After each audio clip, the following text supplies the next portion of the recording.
So, ito na nga guys, ang update natin. Kung matatandaan nyo, isa po ito sa project po namin. So, nag-stop po kami muna dito.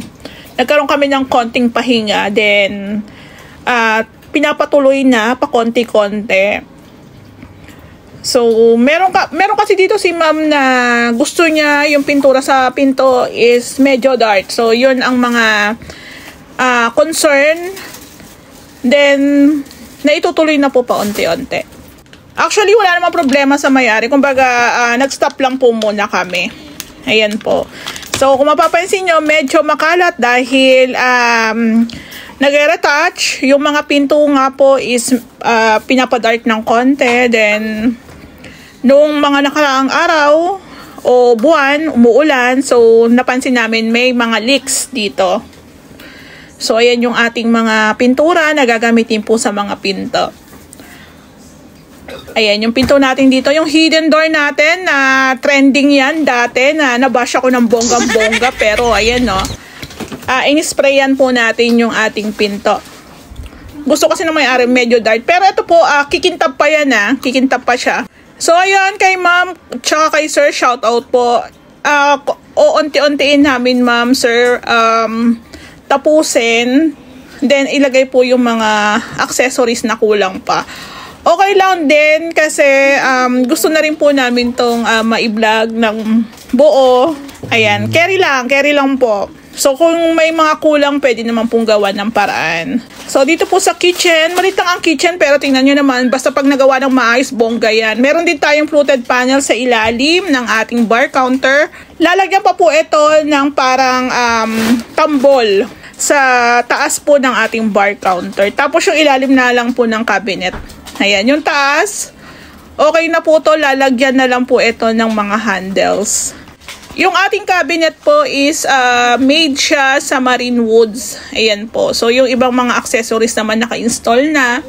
Nag-repainting tayo, retouch.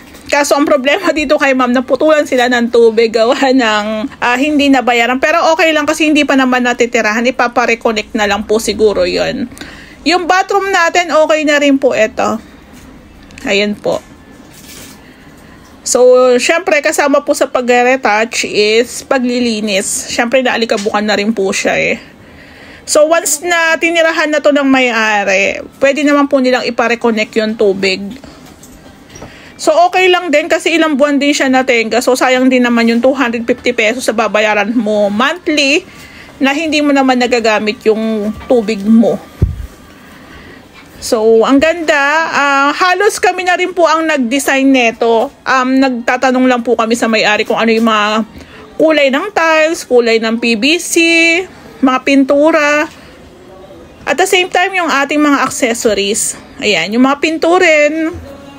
So, actually, na-check naman nila to before bago sila bumalik sa abroad. So, yun ang request nila. Medyo i-dark pa ng konti yung pintura ng ating mga pinto. So, yung ilaw dito sa ating staircase, ayan, nailagay na pero wala lang bulb. Hindi pa naikabit. Pero pang mayaman yan, no? O, diba? Ang bongga. So, ito po, halos kompleto na. Ang mga kulang na lang dito yung mga blinds. Yung mga ibang accessories. By the way, sa online ko pala po ayan nabili. Ayan yung ating pinto. Inaayos po ang pintura. So, actually, pwede nang tirahan, lipatan. So, kailangan lang po nating linisan. Gawa ng, ito po is nadumihan. Ayan, alikabukan. Sa mga nagtatanong kung magkano na po inabot, 1M plus na po. Kasama po ating labor. Ayan. Abangan nyo po, malapit na po itong matapos. Pang mayaman!